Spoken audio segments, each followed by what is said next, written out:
Good morning, everyone. I'm glad to start the first Google session today on the last day of ISTE. My name is Andy Badeau, and I'm an elementary technology coordinator in Bloomington, Minnesota, which is a suburb of the Twin Cities. That's where the Mall of America is, if some of you have been there before. I'm so glad to be here today to be talking about Google Forms and how we're using them with flipped instruction in our district. I'll just mention that the URL for this presentation is here up on the presentation, so it's a goo.gl /lowercase k, uppercase BC, lowercase RU for those of you who would like this information. So flipped instruction, many of you have probably heard of that, but basically, again, it's the practice where direct instruction is captured on video, so through screencasting and various tools like that, and that's viewed at home. And then practice and application are supported in the classroom. In my district in Bloomington, we just started a cohort of teachers this past year. So like I mentioned, there's about 10,000 students there. And this cohort was our first pilot, so we had about 25 teachers who took part in both elementary and secondary. Sure can. So the address again, goo.gl /lowercase k, uppercase BC, lowercase RU.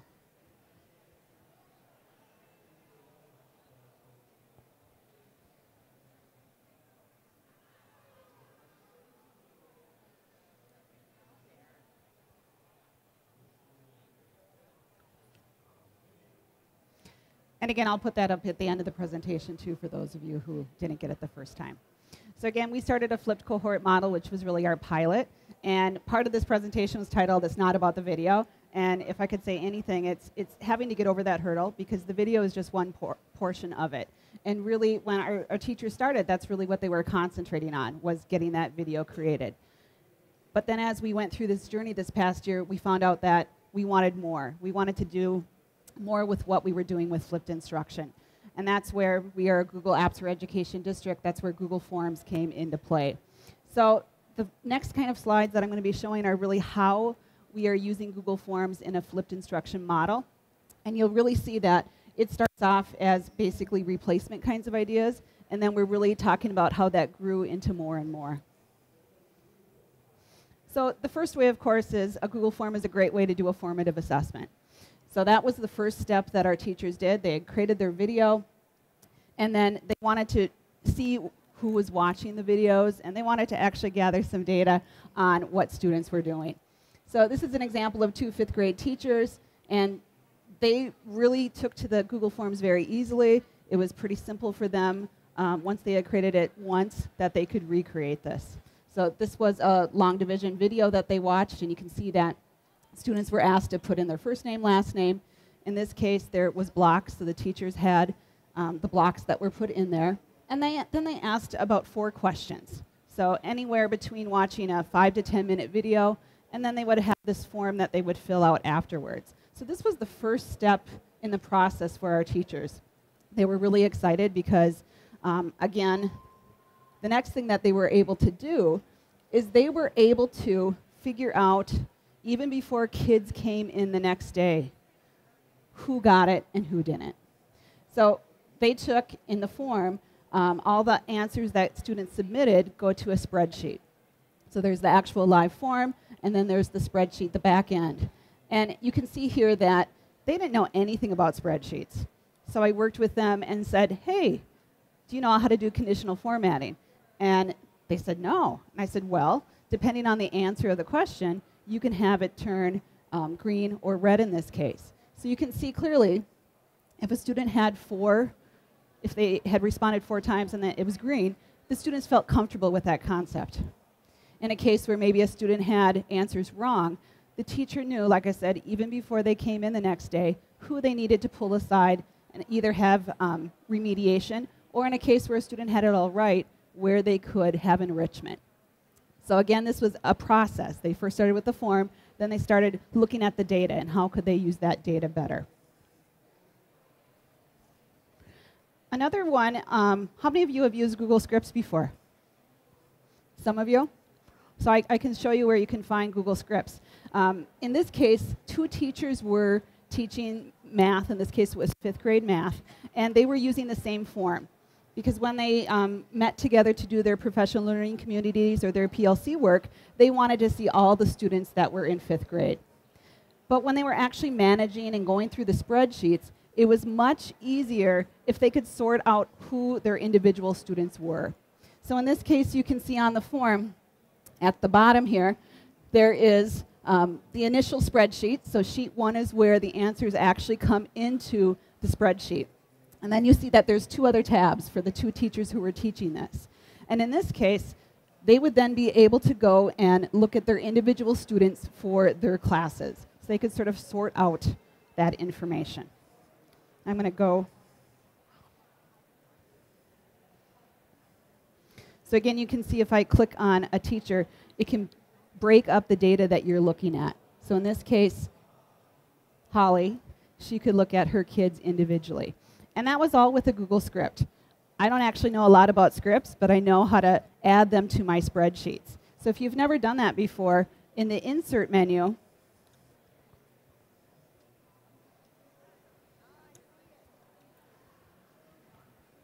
and I may not be able to get there right now. I'll have to maybe look at later. There's an Insert Script option where you can go and you can search in the script gallery for, in this case, this function was called sort form.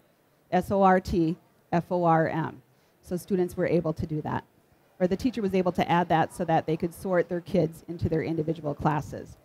And you can see there's also this list. This is the list. So basically, you could see that there were 52 kids in one class and 54 students in the other class. So this is part of the script that is added to that spreadsheet. And again, it's called sort form.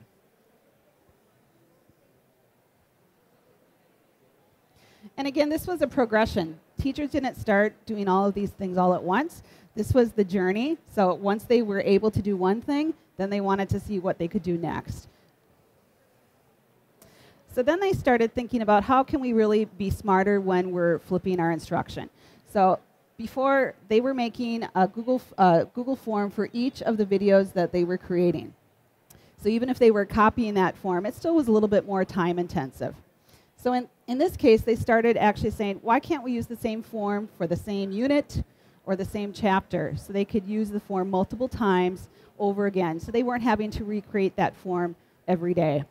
So in this case, you can see that they have a lot of the basic information that the first form had when they first started flipping.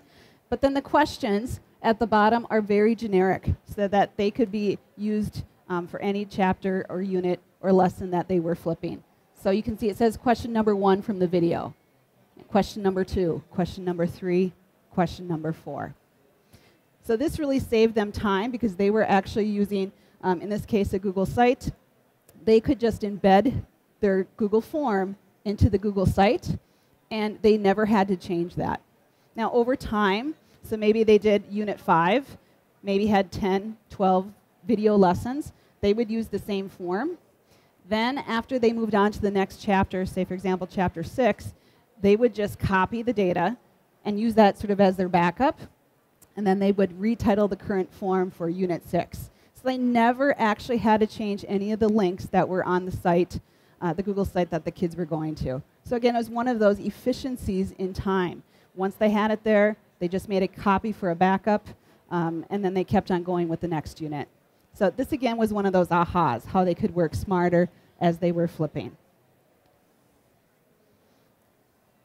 So again, we have the template. The next sort of thing that they were journeying onto with flipping was embedding the questions into the video. Now what was happening is that 5th grade students, over time, they weren't watching the videos. Who can guess? 5th graders. So what was happening, they were just going to the form and filling out the questions and not watching the video.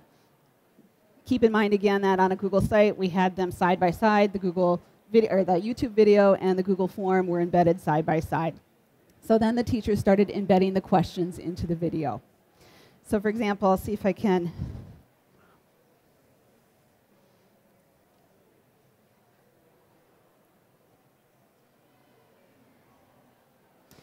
So again, about 4 minutes into the video, they're asking a question, and then students can pause, and then they can go to the Google form right next to the video, and then they can answer the form question. They can write it on notebook paper if they need to work out the answer.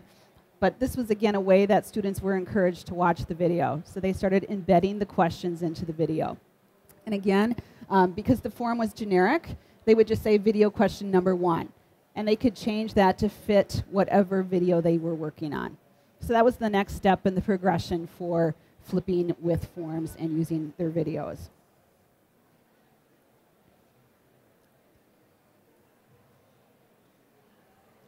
Another script that they started using at the end of the year, so again, we've gone through a lot of different ways of how they were using forms. They started off with that basic form, then they started off with conditional formatting, moving on to a template and different scripts. This is called Form Emailer, and again, it's a script. And because we're a Google Apps for Education district, with a form or a survey that you have, you can collect usernames. So in this case, we were collecting the usernames of the students, and in that way, a teacher could send feedback. So if they saw that a student was struggling, had half of the questions wrong, they would be able to say, send a feedback or a hint for something that they needed to do, or even to just say, come see me before the lesson starts so that we can get you back on track. So it was, again, another way for them to have immediate feedback for what was happening in their classroom. So how it looked in our class with flipped homework, again, I mentioned that we use a lot of the Google products. So teachers were creating videos, so they were screencasting. They used a variety of tools. Some of them had smartboards, so we're using Smart Recorder. We're a Mac district, so some were just using QuickTime Player. We moved on to Snagit and Camtasia for those who were getting more used to editing, and some were using their iPads, so they were using EduCreations or Doceri or a variety of tools. So really, the focus again was not on the video. However, teachers felt in making that video, we said go for it. But then it was where it was housed. So we were using Google Sites, so in this case, we were embedding the video and the form side by side. And here's another example.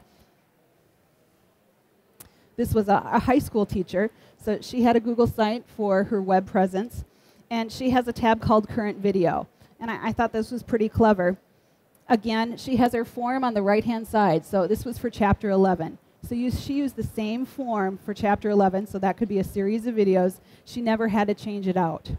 Her practice was in the morning when she came into school, she would add the video for the day. So she would embed that video, the new video for the day, side by side with the form. And then there's an archive of older videos that she also had linked. So if students need to go back and review, they were able to do that. And again, this didn't start this way. Again, it was a progression of how teachers were getting more comfortable in their flipped classroom.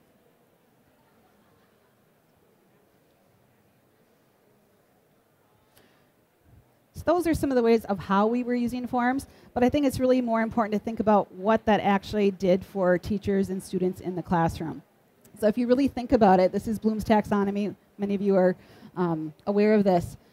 What teachers were able to do is with the videos, they were able to offload the direct instruction. So some of the lower level remembering, understanding kinds of concepts. So previously, when they may have spent 20 minutes doing direct instruction with teaching understanding or concepts, they could now have that as homework. Then in the class, they were able to spend more time on the application and the practice of that concept.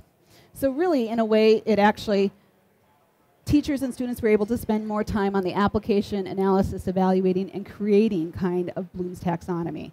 So in some ways, we flipped Bloom's taxonomy, and we were able to spend much more time on the higher order skills of Bloom's. So again, like I mentioned, class time became, it really was what was happening during the class. So this is just an example of my 5th grade teachers. They had a menu where there were appetizers that students had to do. So in this case, we use everyday math, so they had journal pages that they needed to do. This was also a time if a student hadn't watched the video, they would have class time in order to do that. And this was about 30 minutes of their time, was spent with reviewing the concept or for students who needed to learn the concept a little bit more. Then the entree, this is where students really liked. They had the choice, and this is where the application and practice. So this was really deepening the knowledge, so projects that kids could work on over a series of days. And kids really liked the choice because they could pick what was right for their learning style. And then there was always an exit slip. In this case, sometimes they used a Google form, but sometimes they just used a regular exit slip on the way out. So again, the direct instruction was taken out or was minimized. There were times where the teacher would maybe pull 5 minutes before, have everyone come in and talk about some questions if she saw that there was a gap in understanding. But again, they were able to spend much more time on that application and practice, which if you really think about it, it really is about those higher order skills and how we can also get students to think critically. I also mentioned that, teachers, it was good teaching. So things like differentiation. Because the teacher knew where the kids were before they came into class that day, she was able to pull small groups, whether they needed enrichment or differentiation. And she even mentioned to me that I have enough time. So in this case, she had 28 kids. If I need to have 28 separate groups, I can have 28 separate groups because she had that time because the direct instruction was the video. She was also able to collaborate. These two teachers were able to collaborate, so the idea that they could use the data that they were collecting on the Google form for their PLC work was also very productive. So in closing, I just wanted to say it's not about the videos. Teachers really have to, they have to learn how to create that video, but it's what the teacher can do in the class time. And the Google Forms really helped accelerate student learning because teachers were able to know where their students were during that time. So thank you.